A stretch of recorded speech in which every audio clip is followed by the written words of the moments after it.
მოგესალმებით მედია კავშირი ობიექტივი განაგრძობს პირდაპირ ეთერში ტელე და რადიო მაუწყებლობას თქვენ უსმენთ და უყურებთ სამედიცინო ინტერაქტივს მე ჟურნალისტი ნათია მაზანაშვილი ვარ და მომდევნო 1 საათის განმავლობაში ვიმუშავებ თქვენთან ერთად რა თქმა უნდა საინტერესო თემით დღეს ჩვენი გადაცემის სტუმარი გახლავთ იაშვილის სახელობის ბავშვთა ცენტრალური საავადმყოფოს სამედიცინო დირექტორი თბილისის სახელმწიფო სამედიცინო უნივერსიტეტის პროფესორი ბატონი ივანე ჩხაიძე უდიდესი მადლობა რომ ხართ დღეს ჩვენთან ერთად მე ვიცი რომ ძალიან გადატვირთული გრაფიკი გაქვთ, თუმცა მაინც მობრძანდით და მიიღეთ გადაცემაში მონაწილეობა და დიდი მადლობა ამისთვის. დიდი მადლობა პირიქით, ნათია, თქვენი ეთერი ყოველთვის არის შესაძლებლობა ჩვენ ტელემაყურებელს გაუზიაროთ ის ინფორმაცია, რაც მათ ჭირდებათ ეხლა კონკრეტულად, როდესაც მით უმეტეს გრიპის სეზონი ასე ვთქვათ იწყება, აქტიურ ფაზაში შედის და პიკს ველოდებით, ასე რომ იმედი მაქვს, რომ ბევრი რჩევა, რასაც ჩვენ ტელემაყურებელს მივცეთ, მათ გამოადგებათ ყოველდღიურ ცხოვრებაში. დიდი მადლობა. სანამ ჩვენ ვირუსებზე და ვაქცინაციაზე დავიწყებთ საუბარს,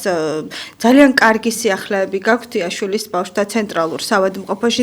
ზოგადად მე მინდა იაშვილის საავადმყოფოზე ვთქვა, ძალიან ბევრ გადაცემაში ვამბობ ხოლმე ამას, რომ ერთადერთი კლინიკაა თქვენი დამსახურებით, რომ არის ძალიან კარგი კადრი, პროფესიონალებით დაკომპლექტებული და არის უდიდესი ყურადღება პაციენტების მიმართ პატარა ბავშვები, როდესაც შედიან იაშვილის კლინიკაში, ძალიან დიდი სითბო და სიყვარული ხვდებათ და რა თქმა უნდა ამ ყველაფერთან ერთად არის ძალიან ასე რომ ვთქვათ, ლამაზი გუნდი, რომლებიც ცდილობენ, რომ ბავშვებს ის გარემო შეუქმნან, რომ საერთოდ არ აფიქრებინონ, რომ ისინი არიან საავადმყოფოში და ისინი არიან ექიმთან მისულები. ამიტომ ეს არის სწორედ დამსახურება, რა თქმა უნდა, დირექტორის, რომელიც შესანიშნავად უძღვება მართლაც წლების განმავლობაში და დიდი მადლობა ბატონო ივანე ამისთვის, რომ ჩვენი პატარები მართლაც თქვენთან კლინიკაში იაშვილის ბავშვთა ცენტრალურ საავადმყოფოში ძალიან ლაღები და კარგები არიან ხოლმე და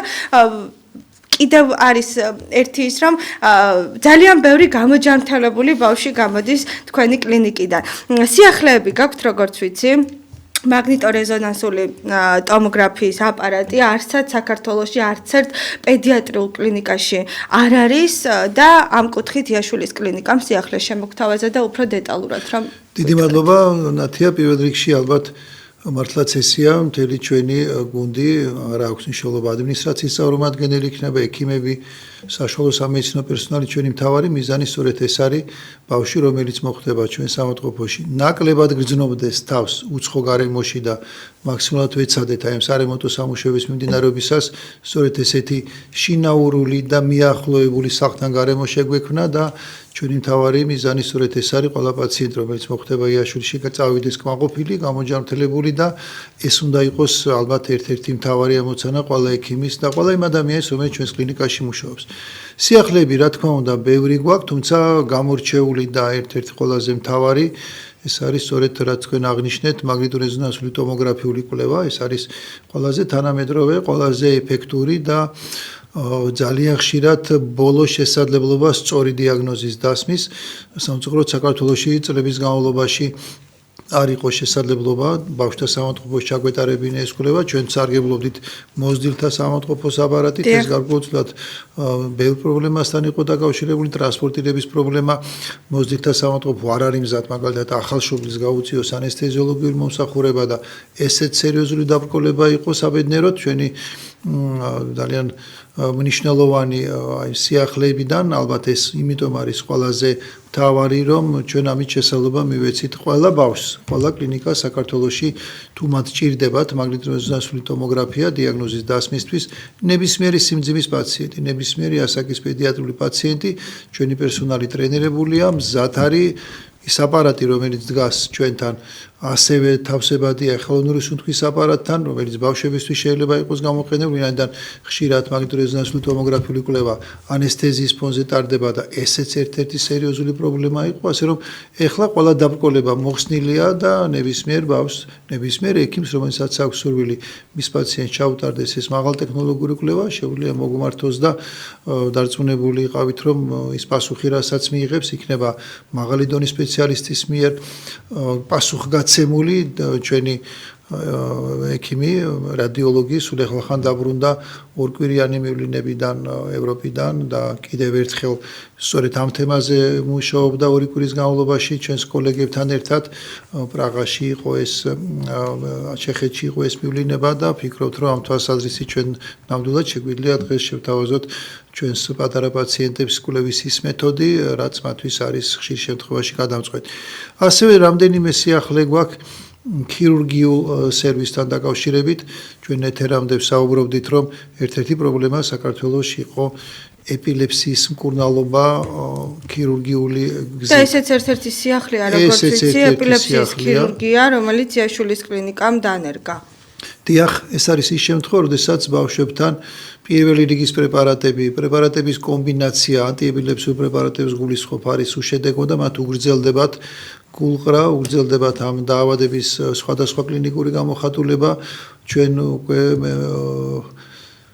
10-მდე ჩარევა ჩავატარეთ ეპილეფსიის ქირურგიის ჩვენ ავსტრიელ კოლეგასთან ერთად და ჩვენი ნეიროქირურგების გუნდი ბატონ ვლადიმერ ციხარიშვილის ხელმძღვანელობით უკვე ძალიან სწრაფად დარწმუნებული ვარ მოახერხებს რომ საქართველოში ჩავატაროთ ეპილეფსიის ქირურგიული მკურნალობა დამოუკიდებლად ჩვენი უცხოელი კოლეგის დახმარების გარეშე პირველ ეტაპზე რა თქმა უნდა ეს აუცილებელია ძალიან რთული ოპერაცია და ძალიან ბევრ ნიუანსს მოიცავს და ამისი ეს სწრაფად დანერგვა სირთულეებთან არის დაკავშირებული და ჩვენ დარწმუნებული ვართ რომ ძალიან სწრაფად ჩვენ უკვე შეგვეძლება ჩვენი ქართველი ნეიროქირურგების გუნდის მონაწილეობით ჩავატაროთ ეს ურთულესი ჩარევა ასევე ნეიროქირურგიული სფეროს ეხება შედეგიანი იქნება ხო ჩვენ ყველა პაციენტთა სადაც ეს ოპერაცია ჩატარდა ჩვენ შედეგი მივიღეთ ეს ძალიან მნიშვნელოვანია ანუ ეს არის ბავშვები რომლებიც წლების განმავლობაში იღებენ მედიკამენტებს შედეგი არ არის სწორედ ესეთი პაციენტების არის ეპილეფსიის ქირურგიული მკურნალობა მოწოდებული და ჩვენ ძალიან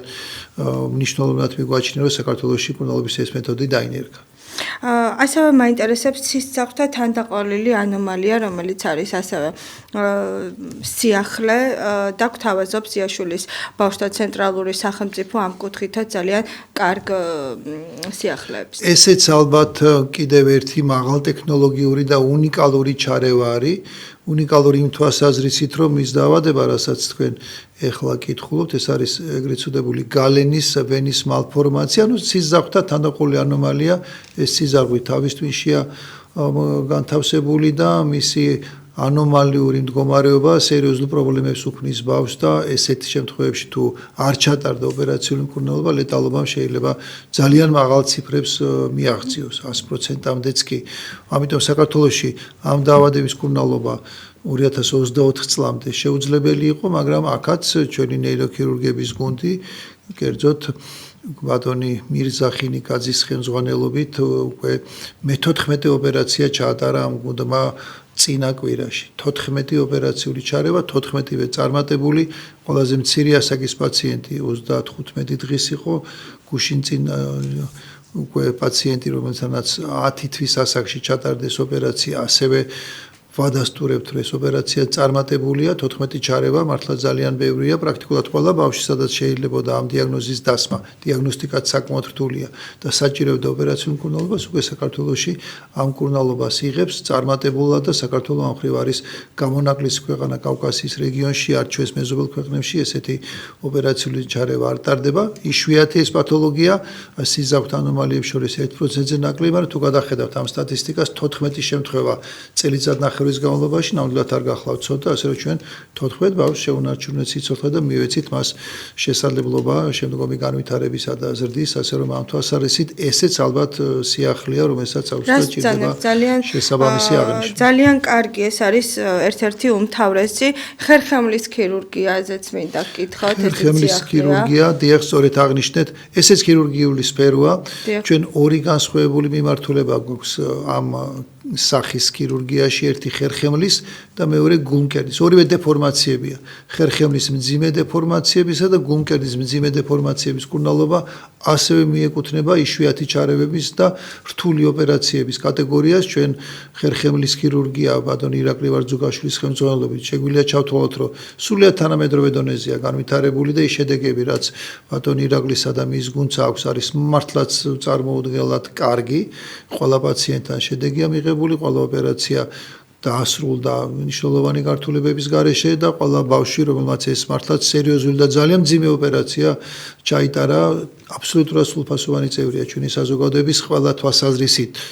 იმიტომ რომ ხერხემლის მკვეთრი დეფორმაცია ზღუდავს ფიზიკურ აქტიურობას, ზღუდავს მის აქტიურ მონაწილეობას, თუნდაც სხვადასხვა სპორტულ თამაშებში და ეს ბავშვისთვის იცით საკმაოდ ფსიქოლოგიურად მძიმე ტვირთია, ცხოვრების ხარისხის მკვეთრ გაუარესებას იწვევს, ჩვენ უკვე შესაძლებლობას ვაძლევთ ამ ბავშვებს ისეთივე იყვნენ, როგორც მისცი ნებისმიერი თანატოლი. ანალოგიური ჩარევებს მიეკუთვნება გულმკერდის ქირურგია, გულმკერდის დეფორმაციები იქ უკვე გარდა იმისა, რომ ეს მნიშვნელოვანი დეფექტია, რომელიც ბავშვზე სერიოზულ გავლენას ახდენს, ეს დეფექტი გარკვეულწილად განაპირობებს სუნთქვის ფუნქციის დარღვევასაც.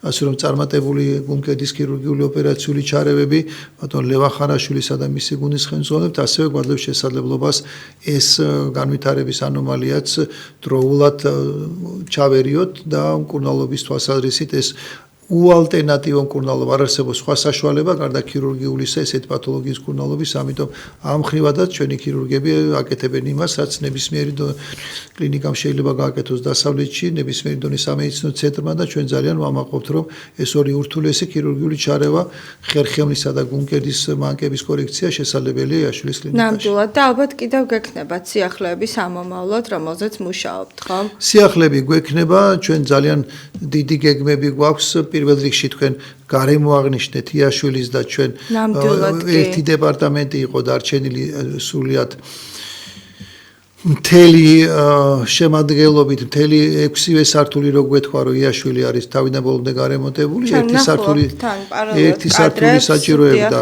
ესეთ რენოვაციულ სამუშაოებს და ალბათ მარტის ბოლოს ჩვენ შეგვეძლება თქმა რომ იაშვილში ყველა სართული არის იმ დონეზე რა დონეც ჩვენთვის არის სრულიად საკმარისი იმისათვის რომ მშობლებს დედას შევთავაზოთ ის გარემო სადაც სამოწყობოში გატარებული დღეები არ იქნება მისთვის დამდგრუნველი ბავშვს შევთავაზოთ ის გარემო რომელიც მაქსიმალურად დაახლოებს სახლის გარემოსთან ჩვენ ცალკე გვაქვს ბავშვთა სათამაშო ოთახი ცალკე გვაქვს სათამაშო სივრცეები და ასევე ძალიან მნიშვნელოვანია რომ ჩვენ აი ოპერაციულ ჩარევებზე ვსაუბრობდით ჩვენ აუცილებლად დაგვემატება მომდენო წლის დასაწყისთვის კიდევ ორი საოპერაციო ბლოკი რაც იმას ნიშნავს რომ ოპერაციების ჩატარებისთვის ჩვენ შესაძლებლობა გვექნება ყოველგვარი დაყოვნებისა და რიგის გარეშე პაციენტმა მიიღოს ის მოსახურება რაც მას სჭირდება ასევე გვაქვს ძალიან დიდი სურვილი იცით რომ საქართველოში შეზღუდული შესაძლებლობის მქონე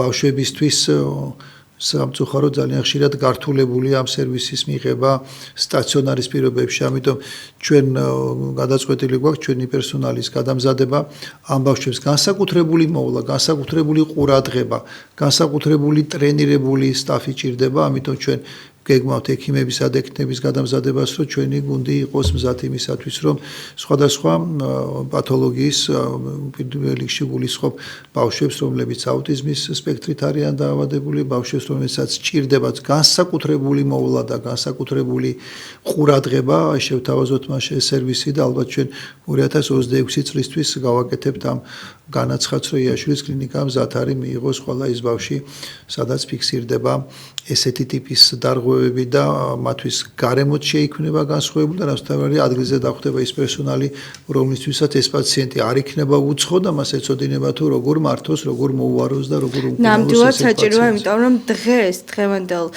ცხოვრებაში ძალიან მომრავლდა სამწუხაროდ აუტიზმის შემთხვევები. ადრე მოგეხსენებათ არც იცოდა მოსახლეობამ რა იყო აუტიზმი და შესაბამისად რადგან არის ძალიან ბევრი ბავშვი ამ დაავადებით ალბათ საჭიროა რომ დიახ რაც შეიძლება მეტი ადამიანი იყოს ჩართული და რაც ყველაზე მთავარია ჩვენ რაც შეგვიძლია ჟურნალისტებს, მოქალაქეებს, რიგით ადამიანებს ხომ რომ ჩვენც ვიცოდეთ ამ დაავადების შესახებ და გქონდეს უფრო მეტი ცნობადობა და განათლება ამ კუთხით. და არა მარტო სიახლეებზე, მე ასევე მინდა ყურადღება გავამახვილო სხვადასხვა დეპარტამენტებზე, რომლებიც ძალიან აქტიურად, მონდომებით, გულისყურით, ძალიან ფრთხილად ექცევიან ბავშვებს, თუნდაც ავიღოთ ოფთალმოლოგია, თუნდაც ავიღოთ ტრავმატოლოგია, თუნდაც ავიღოთ ნევროლოგია, სხვადასხვა პედიატრი, ფსიქოლოგი, ფსიქიატრი, გადასარევი ექიმები, რომლებიც ყავს იაშვილის სახელმწიფოს და საავადმყოფოს და ნამდვილად არიან საამაყო ექიმები, რომლებიც ყოველდღიურად 24 საათის განმავლობაში, აი ახლა კადრები გადიოდა და არ შემიძლია რომ არ აღვნიშნო ქალბატონი სოფო ნიკოლაძე ჩანდა ახლა პირდაპირ ეთერში და ძალიან კარგი ექიმი, ძალიან კარგი პედიატრი, რომელიც მუდმივად 24 საათის განმავლობაში ემსახურება ჩვენს პატარებს, მართლაც და თავის სითბოს და სიყვარულს აი ასე დაუფარავად აფრქვევს. ჩვენ არ ვმალავთ რომ პაციენტთან კომუნიკაცია არის ერთ-ერთი სერიოზული პრობლემა არა მარტო ჩვენს კლინიკაში, არამედ ქვეყანაში. ძალიან ბევრი უკმაყოფილო მშობელი, უკმაყოფილო არასამედიცინო მომსახურების ხარისხით, არა კურნალობით, არა დიაგნოსტიკით, არამედ სწორედ აი კომუნიკაციით. ეს ხარვეზი ჩვენ ვიცით რომ არსებობს, ამიტომ ბოლო 2 წლის განმავლობაში იუნისეფის დახმარებით ჩვენი უცხოელი კოლეგების მონაწილეობით დავიწყეთ ამ ტრენინგების ჩატარება, რომელიც კონკრეტულად კომუნიკაციას ეხება და მუდმივად ვცდილობთ ვიპოვოთ ის ხარვეზი, ვიპოვოთ ის, რაც არ მოსწონს მშობელს, რაც მას არ მიაჩნია დამოკიდებულებაზეა ლაპარაკი.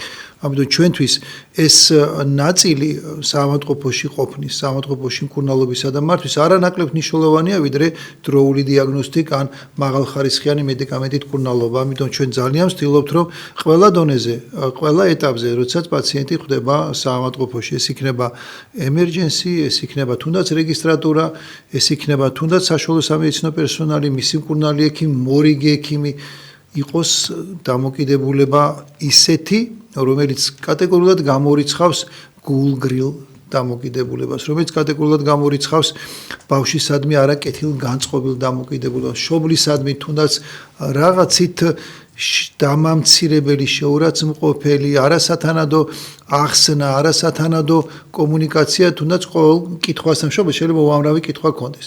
ამიტომ ამ კითხვაზე პასუხის არ გაცემა და სათანადოდ არ გაცემა მშობლისთვის მიუღებელია, იმიტომ რომ მშობელმა საერთოდ შეიძლება არ იცოდეს ის სიმპტომი და ის დაავადება, რომელიც მიშვილს აქვს. მას არ ჭირდება ექიმის ტერმინით, საექიმო ტერმინოლოგიის, სამედიცინო ტერმინოლოგიით საუბარი, მას ჭირდება ახსნა, მას ჭირდება მარტივი სიტყვების გამოყენება, მას ჭირდება სითბოს გამოხატვა. ამიტომ ჩვენ მაქსიმალურად ვცდილობთ, რომ ყველგან იყოს ეს დანერგილი და თქვენ რაც აღნიშნეთ, ეს ერთ-ერთი მთავარია. ადამიანმა უნდა იგრძნოს საავადმყოფოში სითბო, ადამიანმა უნდა იგრძნოს ყურადღება, არ უნდა იყოს აი ეს ძალიან მიუღებელი ტერმინი გულგრილობა არავითარ შემთხვევაში.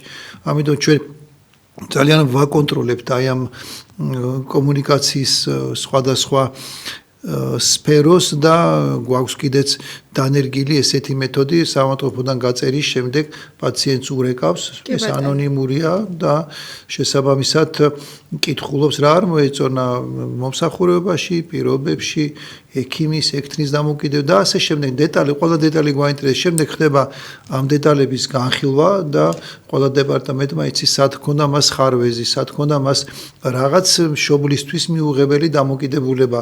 ამიტომ ჩვენთვის ძალიან მნიშვნელოვანია რომ იაშვილი უნდა იყოს არა მხოლოდ მაღალი დონის საავადმყოფო, არამედ უნდა იყოს მაღალი დონის საავადმყოფო ისეთი ექიმებით და ისეთი პერსონალით, რომელიც მაქსიმალურად სითბოს, ყურადღებას, მაქსიმალურად გამოხატავენ იმ თანაგრძნობას და თანადგომას, რაც ოჯახს ჭირდება. ეს არ არის მხოლოდ ბავშვი, დედასაც იგივე ჭირდება.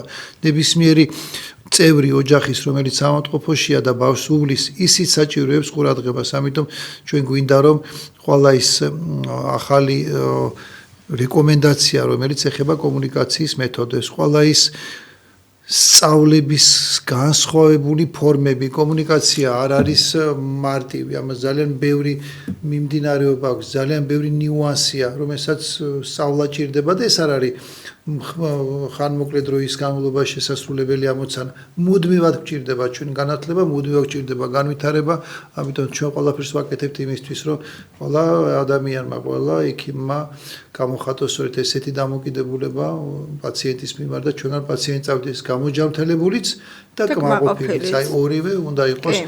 ერთნაირად, ვინაიდან სხვანაირად წარმოუდგენელია. ჩვენ ძალიან დიდ პატივს ვსევთ ყველა იმ ადამიანს, რომელმაც არჩევანი გააკეთა იაშვის კლინიკაზე, იმიტომ რომ ეს არჩევანია ზოგჯერ გაცნობიერებული, ზოგჯერ გაუცნობიერებელი, იმიტომ რომ ჩვენ ძალიან ბევრი სერვისი გვაქვს, რომელიც უნიკალურია და პაციენტი ძალაუნებურად ჩვენთან უნდა მოხვდეს.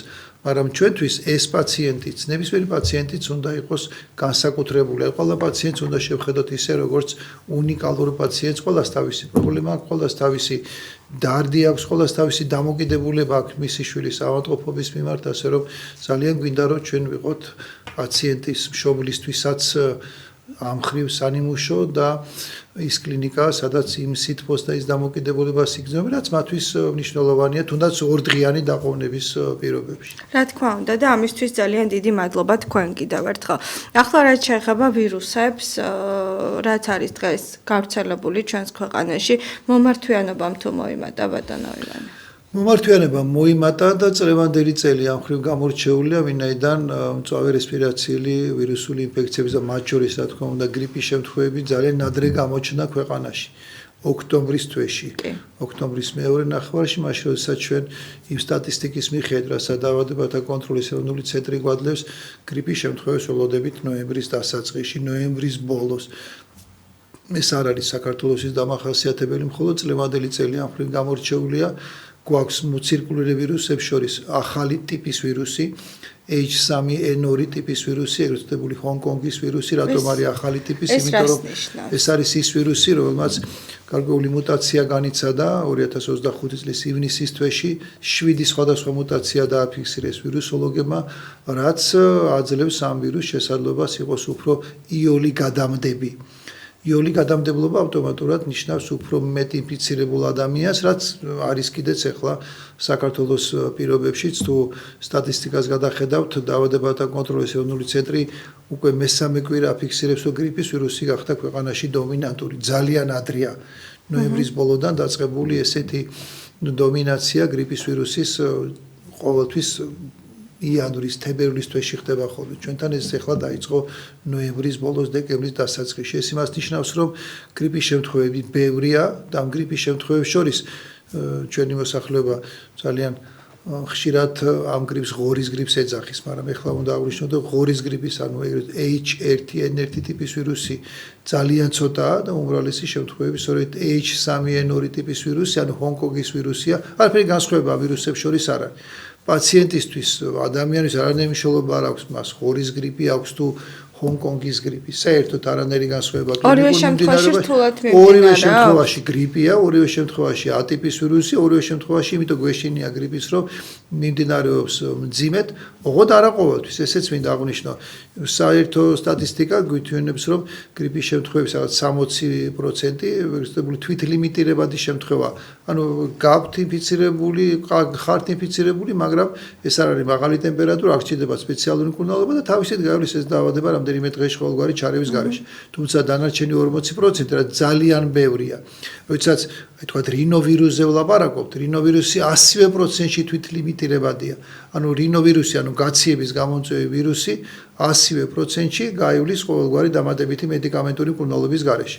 გრიპის შემთხვევაში ეს მაჩვენებელი 40%, როდესაც გჭირდებათ მკურნალობა, მძიმე მიმდინარეობა, სამატყოფო შეიძლება მოთავსება გახდეს საჭირო, ამიტომ არის გრიპი ყველაზე საშიში. ალბათ უფრო ბავშვებში, უფრო მეტად ბავშვებში და ხანში შესულებში, 5 წლამდე ასაკის ბავშვები, 60-65 წელს გადაცილებული მოსახლეობა და ქრონიკული დაავადების მქონე პირები.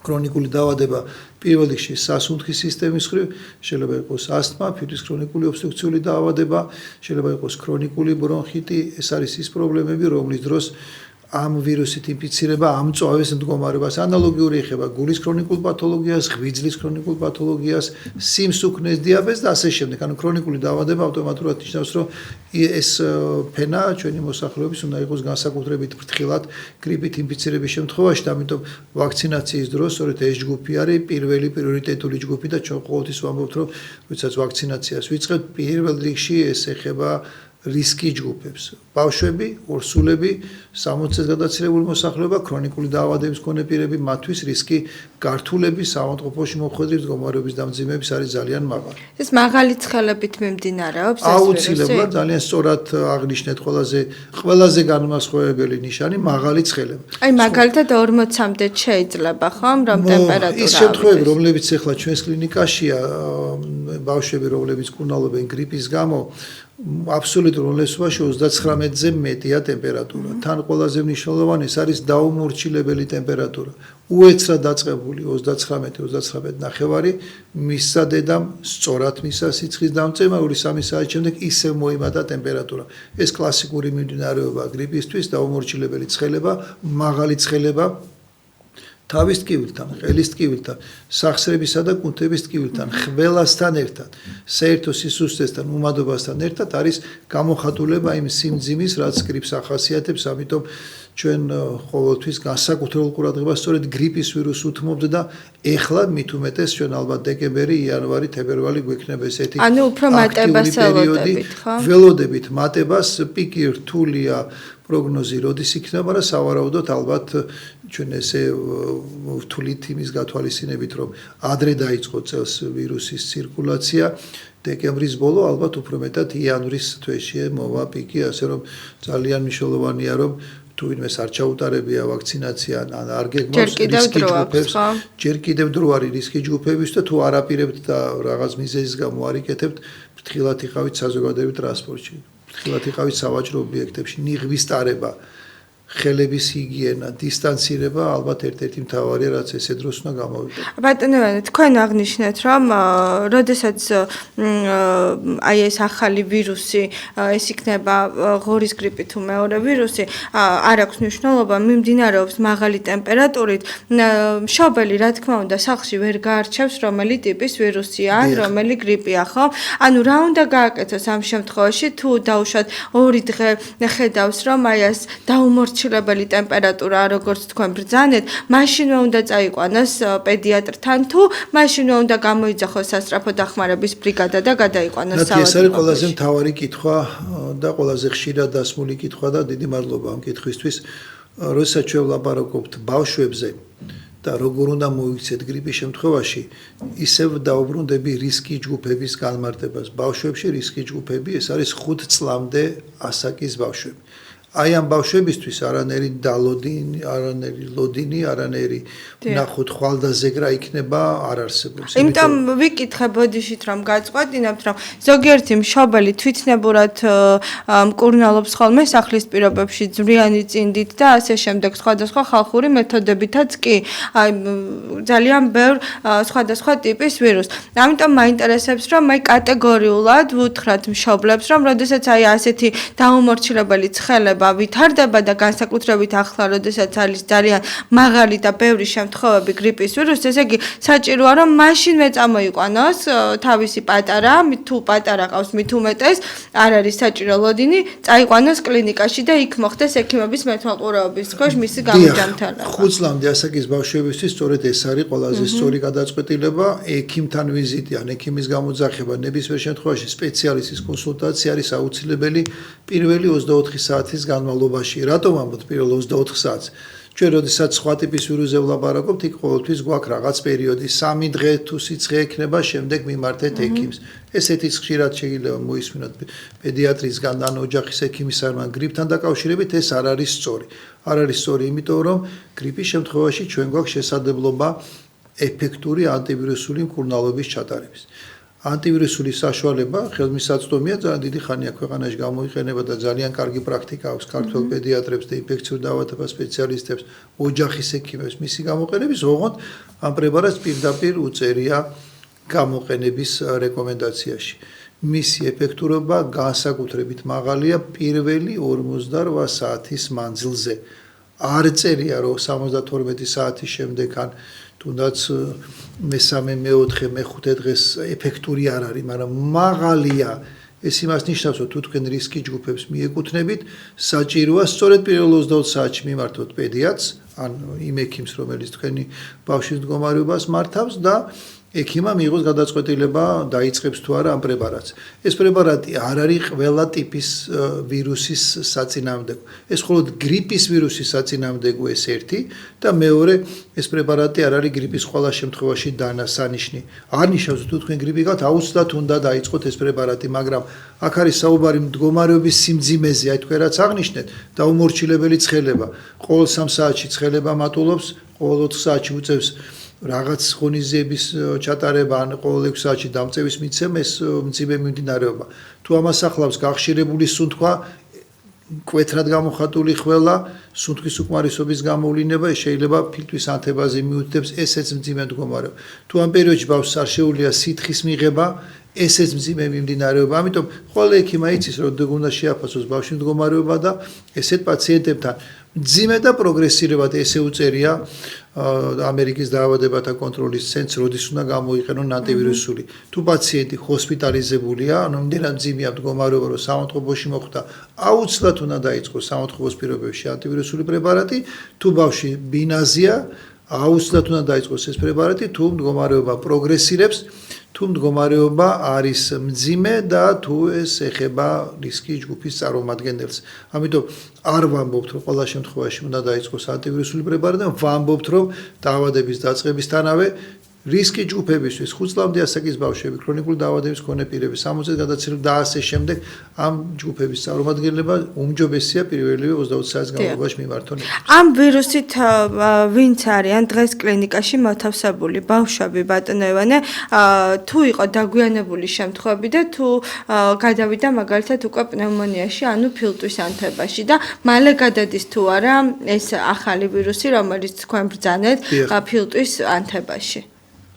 ერთი მინდა აღვნიშნო და ალბათ ეს არ არის მხოლოდ ჩემი შეფასება, ბოლო წლების განმავლობაში ქართველი დედების ოჯახების დამოკიდებულება მთლიანად ბავშვის საავადობის მიმართ არის არ ვიტყვი რადიკალურად, მაგრამ მნიშვნელოვნად უფრო ფრთხილი და უფრო მეტად ყურადღებით.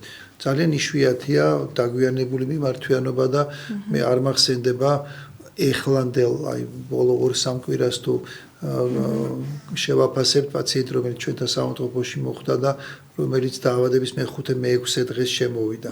არც ერთი. ანუ კულტურაც გაიზარდა. ძალიან მნიშვნელოვანია, რომ გაიზარდა კულტურა. აი ეს ბავშვები ან უკვე იყვნენ ექიმის მიერ შეფასებული, რაც აუცილებელია, მაგრამ არ მახსენდება არც ერთი შემთხვევა, როცა ჩვენ დედას ეთქვას, რომ აი 6 დღე სახლში მყავდა 5 დღე და რახან მაღალმა სიცხემ არ გაუარა, მერე მოგმართეთ. არ არის, ეს ძალიან მნიშვნელოვანია. ეს არ ნიშნავს იმას, რომ ფილტვის ანთება როცა ვითარდება, ჩვენ ყოველთვის გვაქვს მიზეშედეგობრივი კავშირი.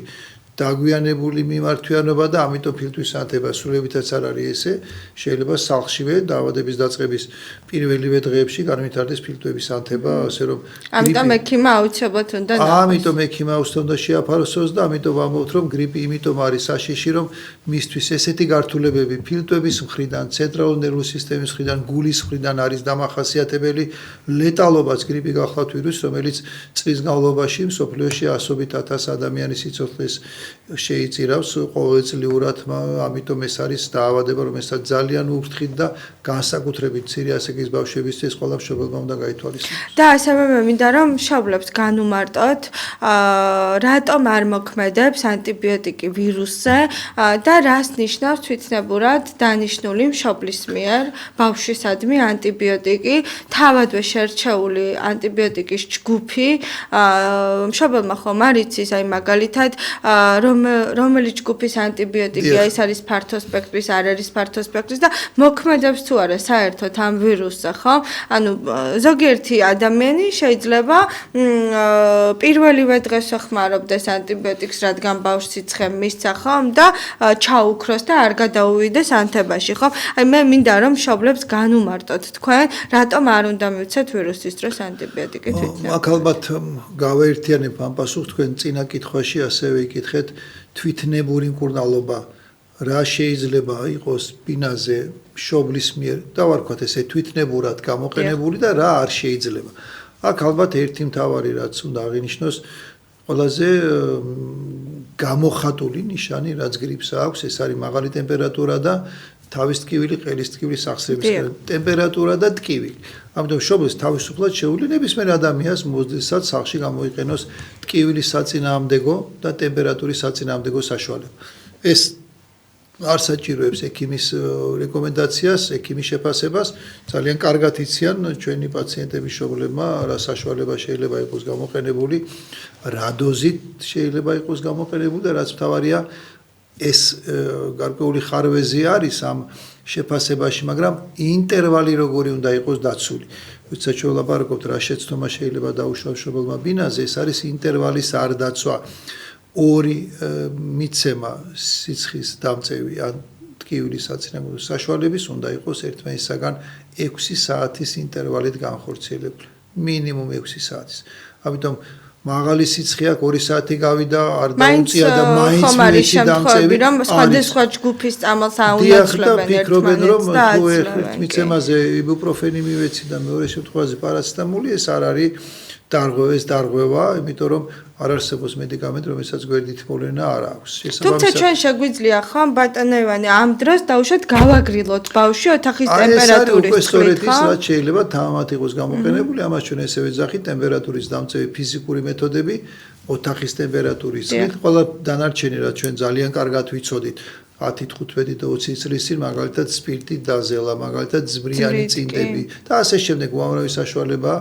ეხლა მიჩნეულია რომ მათ გარკვეული რისკი აქვთ კანის დაზიანების, სხეულის ტემპერატურის მკვეთრი დაცემის და ასე შემდეგ, ამიტომ ერთადი საშუალება რომელიც ეხლა რეკომენდებ უსაფრთხო არამედიკამენტური, ეს არის პირველ რიგში გააგრილეთ ბავშვი, ნუ იქნება ძალიან ჩაცმული, ნუ იქნება ოთახში ძალიან დიდი მაღალი ტემპერატურა, რადგან ფიქრობენ თუ ფანჯრები დაკეტილია და სახლში თბილეს ბავშვისთვის კარგია, პირიქით ფანჯრები გამოაღეთ, ეცადეთ ოთახის ტემპერატურა იყოს 20-22 გრადუსის ფარგლებში, ნუ ჩააცმევთ ბავშვს ბევრ დასაცმელს და რაც მთავარია თუ დამწევი მიეცდა 2-3 საათში ისე მოიმატა, მთელი სხეული შეგიძლია დააზილოთ ოთახის ტემპერატურის წყლით და ეს იქნება ერთადერთი ეფექტური შესაძლებლობა და უსაფრთხო ტემპერატურის კონტროლის. ანტიბიოტიკი ერთ-ერთი მტკივნეული თემა არა მხოლოდ საქართველოში და გრიპი მიეკუთვნება იმ დაავადებების კატეგორიას მაღალი ცხელების გამო, სადაც ყველაზე მეტად ინიშნება ანტიბიოტიკი. გრიპი გახლავთ ვირუსული დაავადება, ანტიბიოტიკი გახლავთ ბაქტერიების საწინააღმდეგო საშუალება. ვირუსები და ბაქტერიები რადიკალურად განსხვავდება ერთმანეთისაგან, მათ შეუძლია ორივემ შეუძლია თქვა ფიტვის ანთება გამოიწვიოს, ყურის ანთება გამოიწვიოს, ყელის ანთება გამოიწვიოს, ინფექციური დაავადება. მაგრამ ვირუსის დროს სრულიად სხვა მართვა, ბაქტერიის დროს სრულიად სხვა მართვა. არ არსებობს დღეს ბაქტერია, რაც არ უნდა ძვირადღირებული ანტიბიოტიკი გამოიყენოთ, რომელიც დაემორჩილება ანტიბიოტიკოთერაპიას. რაც არ უნდა ძვირადღირებული, რაც არ უნდა ფართო სპექტრის, რაც არ უნდა თანამედროვე ანტიბიოტიკი იყოს და თქვენ შეგექმნათ ილუზია, ძალიან კარგი წამალი, იმიტომ რომ ძვირი ღირს და ეხლა ხან შემოვიდა ბაზარზე, ის ვირუსის საწინააღმდეგოდ არ მოქმედებს. ბაქტერიის საწინააღმდეგოდ მოქმედებს ანტიბიოტიკი, ვირუსის საწინააღმდეგოდ ანტიბიოტიკი არ მოქმედებს, ამიტომ იმის ილუზია რომ მე ტემპერატურა აქვს ჩემშვილს, მე ანტიბიოტიკს გამოვიყენებ და ტემპერატურა დაეცემა, ეს არის არასწორი. ანტიბიოტიკის გამოყენება ვირუსის დროს ერთი უეფექტოა და მეორე ანტიბიოტიკს აქვს ძალიან ბევრი გვერდითი მოვლენა დაწყებული ანაფილაქსიიდან, ალერგიული რეაქციიდან დამთავრებული დიარეით, კანზე გამონაყარით, სისხლში ცვლილებები და ასე შემდეგ, ასე რომ ეს არ არის ეფექტური, ეს არის პირიქით რისკის შემცველი დანიშნულება, ამიტომ თუ თქვენ გავთ გრიპი და ეხლა ტემპერატურით მიმდინარე შემთხვევების ალბათ 90%-ზე მეტი სწორედ გრიპი, არავითარ შემთხვევაში არ გამოვიყენოთ ანტიბიოტიკი, ეს უნდა გადაწყვიტოს ექიმმა და მხოლოდ ექიმის პრეროგატივაა ანტიბიოტიკის დარჩენა. როდესაც პირველივე დღეს მიიღებს მაგალითად პაციენტი ანტიბიოტიკს და 5 დღის შემდეგ ვირუსი თავისით გადის, ხომ იმას გონია რომ შემდეგ ანტიბიოტიკი მოუშალა სამწუხაროდ. არა და ეს ვირუსი რაღაც გარკვეული დღეები ხომ მაინც ცირკულირებს, გინდაც მიიღე ანტიბიოტიკი, გინდაც არ მიიღე, მაინც გექნება სიცხე და მაინც იქნები ცუდად. ამიტომ, როდესაც ვირუსი გადის, მაშინ გონიათ ხოლმე რატომღაც ანტიბიოტიკმა უშველად. და ესეთივე წინადადებას მოისმენთ ხშირად, თუ ანტიბიოტიკი არ ჩავრთე, სიცხე გრძელდება. არაფერი არ გამოვიდა, უშედეგოა, არ არის ესე, ჯერთი სწორედ აღნიშნეთ, 5-დღიანი პერიოდი, ეხლა თუ ჩვენ ვირუსზე ვლაპარაკობთ კონკრეტულად გრიპის ვირუსზე, 5-7 დღე არის საშუალოდ გაორთულებელ შემთხვევაში ამ ვირუსის მიმდინარეობის ხანგრძლივობა. ანტიბიოტიკის დანიშვნაც 5 დღიანი, ამიტომ ადამიანი რომელიც პირველივე მეორე დღიდან იწყებს ანტიბიოტიკს და 5 დღის შემდეგ ხედავს რომ სიცხე არ აქვს და ბავშვი უკეთესია მდგომარეობა მისი გაუმჯობეს და ფიქრობს რომ ეს ანტიბიოტიკის დამსახურება სამწუხაროდ ეს ილუზია და მეტი არაფერი. და რა თქმა უნდა ძალიან მნიშვნელოვანი თემა ეს არის ვაქცინაცია. თქვენ ბრძანეთ რამდენიმე წუთის წინ რომ კიდევ აქვს ჩვენს მაყურებელს და ჩვენს მოქალაქეებს დრო რომ მიბრძანდნენ, გაიკეთონ ვაქცინაცია, რათა ან საერთოდ არ შეხვდეთ ვირუსი, ან მსუბუქად გადაიტანონ, ხომ ასეა? და ასევე მინდა გკითხოთ ორსულებზე, მოუწოდებთ თუ არა რომ რაც შეიძლება სწრაფად ვინც არ არის დღეს აცრილი ამ გრიპის ვაქცინით რომ აიცრან, იმიტომ რომ მე მახსოვს, როდესაც მე თვითონ ვიყავი ორსულად, ავიცერი ორივე შემთხვევაში, იმიტომ რომ ყოველ წელს არის ჩვენს ქვეყანაში გრიპი, ყოველ წელს არის ცუდი სიტუაცია, ამიტომ ჩვენ თავი უნდა დავიცვათ და ჩვენი პატარებიც, რომლებიც მუცელში არიან, ისინიც უნდა დავიცვათ აი ამ ვირუსებისგან. ფაქტია რომ თქვენ შემთხვევაში ის ორი ულამაზესი ბიჭი, რომელიც თქვენ ყავთ, სწორედ ესეთი კატეგორიის არის, დედამ დაიცვა ამ ბავშვების სიცოცხლეც და სხვადასხვა განვითარების ანომალიებისაგანაც, სხვადასხვა გართულებისაგანაც, დღენაკლულობისაგანაც ბევრი გართულება აქვს, რომელიც შეიძლება გრიპმა გამოიწვიოს ორსულში, ამიტომ აქედან გამომდინარე ორსულების ნამდვილად წარმოადგენენ რისკის ჯგუფს და მათთვის გრიპით ვირუსის ინფიცირება დედისთვისაც რისკი შემცველია და ნაყოფისთვისაც შეიძლება გარკვეული სერიოზული გართულებების საფუძველი გახდეს.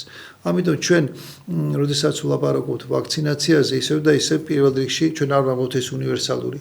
არ ვამბობთ ყველამ უნდა გაიკეთოს. ჩვენ ვამბობთ უნდა გაიკეთოს იმ კატეგორიის ადამიანებმა, რომლებიც მიეკუთვნებიან რისკის ჯგუფებს. ამიტომ 5 წლამდე ასაკის ბავშვები ჩვენ უკვე რამდენჯერმე აღნიშნეთ რისკის ჯგუფია და აქვე მინდა დავამატო თითქმის 90% ბავშვები, რომელიც ჩვენთან წვანან გრიპის ვირუსით, სწორედ 5 წლამდე ასაკის არის. ესეც უნდა იყოს ამ ასაკის თავისებურებიდან გამომდინარე. ორსულები როგორც აღნიშნეთ რისკის ჯგუფებია, მოსახლეობა ხანში შესული, რომელსაც თავისი იმუნური სისტემის გამო, თავისი ქრონიკული დაავადებების არსებობის გამო, თანარსებული პრობლემების გამო ასევე საჭიროებენ დამატებით ვაქცინაციას. ესეც მნიშვნელოვანია და ქრონიკული დაავადების მქონე პირებისთვისაც გრიპმა შეიძლება ძალიან გაართულოს ძირითადი დაავადება, უფრო სერიოზული გამოვლინებები ჰქონდეს, უფრო დაამძიმოს ძირითადი დაავადების მიმდინარეობა, ისინი წარმოადგენენ რისკის ჯგუფებს. ერთი რაც არის მნიშვნელოვანი ვაქცინაციის იდეალური პერიოდი, ეს არის ოქტომბრის ბოლო. ნოემბრის დასაწყისი, იმიტომ რომ ყველა ვაქცინა გაკეთებიდან 2 კვირის შემდეგ ავნებს თავის მაქსიმალურ დამცველობით შესაძლებლობას. ეს კარგია, როდესაც თქვენ იკეთებთ ვაქცინას და თქვენს გარშემო არავინ გრიპით ინფიცირებული არ არის, ანუ ვაქცინის გაკეთების პერიოდში თქვენ კონტაქტი არ გაქვთ გრიპით ინფიცირებულ ადამიანთან. როდესაც თქვენ ვაქცინას იკეთებთ, მეორე დღიდანვე დაცული არ ახართ. ეხლა თუ ვინმე გადაწყვეტს ვაქცინის გაკეთებას და ისევ და ისევ რისკის ჯგუფებს მოუწოდებ ამისათვის, მან მაქსიმალურად უნდა ეცადოს, რომ გაკეთებიდან 2 კვირა შეზღუდოს კონტაქტები. არ გავიდეს სახლის გარეთ ნიღბის გარეშე. მოერიდოს საზოგადოებრივი თავშეყრის ადგილებს ისევ და ისევ საზოგადოებრივ ტრანსპორტზე ვლაპარაკობ, მეტრო, მიკროავტობუსი. თუ ეს ამას მოახერხებს, მაშინ ვაქცინაციის ჩატარება შესაძლებელია.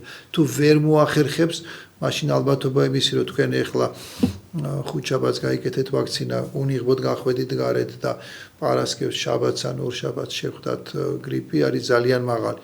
ამიტომ როდესაც გრიპი ქვეყანაში ესე გავრცელებულია, ვაქცინაციის გაკეთებას აზრი აქვს იმ შემთხვევაში, თუ თქვენ შეგიძლიათ მომდევნო 2 კვირის განმავლობაში დაიცვათ ის წესები, ის რეკომენდაციები, რომლებიც აგაცილებთ გრიპით ინფიცირებას. ეს ეხლაც შესაძლებელია, იმიტომ რომ თუ ჩვენ იანვარში ველოდებით პიკს და თებერვალი-მარტი ისევ იქნება გრიპის ვირუსის ცირკულაცია საქართველოში, ჩათვალეთ რომ მინიმუმ 3 თვე წინა გვაქვს და ასე რომ დეკემბრის ბოლოსთვის მიღებული დაცვა იმის პირობაა რომ როგორც თქვენ სწორედ აღნიშნეთ ან არ დაგემართებათ ან თუ შეხვდათ გრიპი იქნება მიმდინარეობა გართულების გარეშე სამავთყოფოში მოხვედის გარეშე მდგომარეობის დამძიმების გარეშე და ამასთან ერთად ალბათ ძალიან მნიშვნელოვანია ჰიგიენური წესების დაცვაც რომლებიც რა თქმა უნდა მშობლებმა უნდა გავითვალისწინოთ ასევე მე ვფიქრობ რომ მასწავლებლებმაც ბაღს გულისხმობ იმიტომ რომ აი, როდესაც COVID იყო ჩვენს ქვეყანაში, რატომღაც გრიპის ვირუსი თითქმის საერთოდ არ იყო, იმიტომ რომ ძალიან ბევრი ადამიანი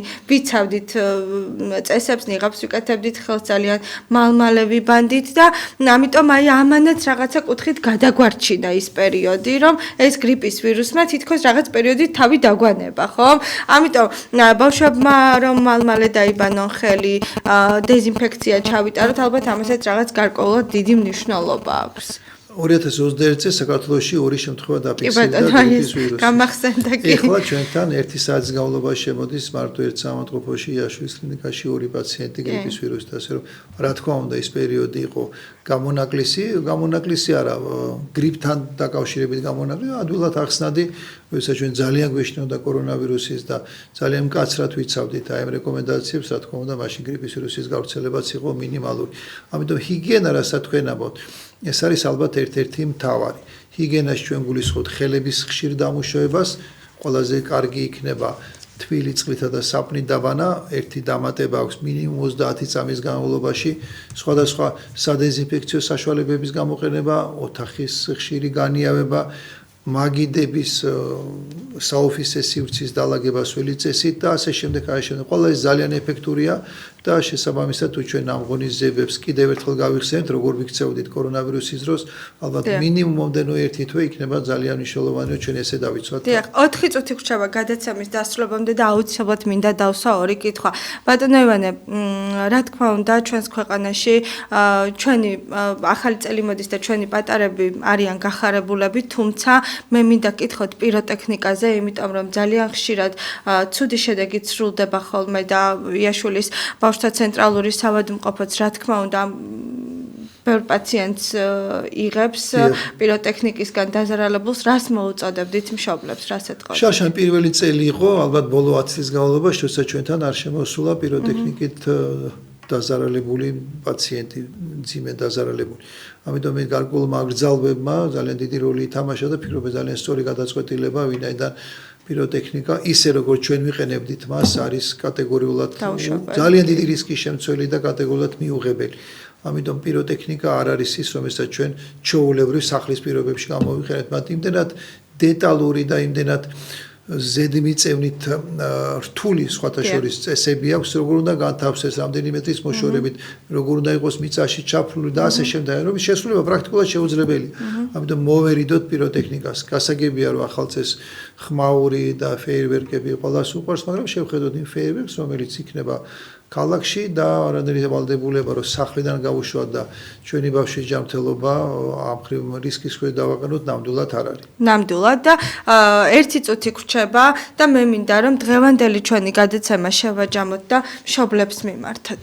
მშობლებს აუცილებლად მინდა მიულოცოთ დამდეგი 2026 წელი და უსურვის, რაც ყველა ექიმისთვის ალბათ არის ყველაზე მთავარი. ჩვენი მთელი ცხოვრება მიმართულია ჯანმრთელობის დაცვისაკენ და გისურვებთ, რომ თქვენი ოჯახის წევრები, თქვენი ჯანმრთელობა იყოს დაცული, იყავით ბედნიერი, იყავით ჯანმრთელი და მრავალი წლის სიცოცხლე, ისე როგორც ყველა ქართველი უსურვებს ხოლმე მისი ოჯახის წევრს, ისეთივე სურვილები ყველა ტელემაყურებლის მიმართ. დიდი მადლობა, რომ ეყავით ჩვენი გადაცემის სტუმარი. რა თქმა უნდა, მეც გილოცავთ დამდეგ 2026 წელს და გისურვებთ, რომ თქვენი ხელმძღვანელობით სწორედ ის მიზნები გაგეხორციელებინათ იაშულის ბავშვთა ცენტრალურ საავადმყოფოში, რომელიც ჩაფიქრებული გაქვთ და მე ძალიან დიდი იმედი მაქვს, რომ ამ ყველაფერს რა თქმა უნდა წარმატებით გააკეთებთ. დიდი მადლობა, რომ მოიცალეთ და მობრძანდით. იაშულის სახელობის ბავშვთა ცენტრალური საავადმყოფოს სამედიცინო დირექტორი, თბილისის სახელმწიფო სამედიცინო უნივერსიტეტის პროფესორი ბატონი ივანე ჩხაიძე იყო ჩვენი გადაცემის სტუმარი. დიდი მადლობა ბატონო ივანე, მე ჟურნალისტი ნათი ამაზანაშვილი ვარ. დარჩით ობიექტივზე წინ რა თქმა უნდა საინტერესო გადაცემები გელით, საინტერესო სტუმრებთან ერთად ნახვამდის.